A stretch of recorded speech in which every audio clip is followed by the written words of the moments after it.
এটা হলো ভিভোর X100 Pro, ঠিক আছে। জামা কাপড় খুলছে, জামা ওই চিন্তা আবার ফ্ল্যাগশিপ ফোনে চাকু লাগে না তো আমাদের? এটা ফ্ল্যাগশিপ না ভিভোর?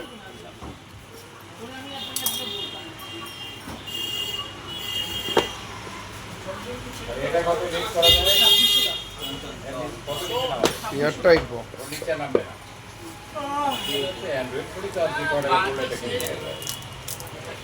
আচ্ছা, এখান থেকে আবার কাটতে হবে, ওপেন আছে। X100 প্রো X100 না, ওইটা সাইজে বড় আছে। দাঁড়াও, অফ করে দাও।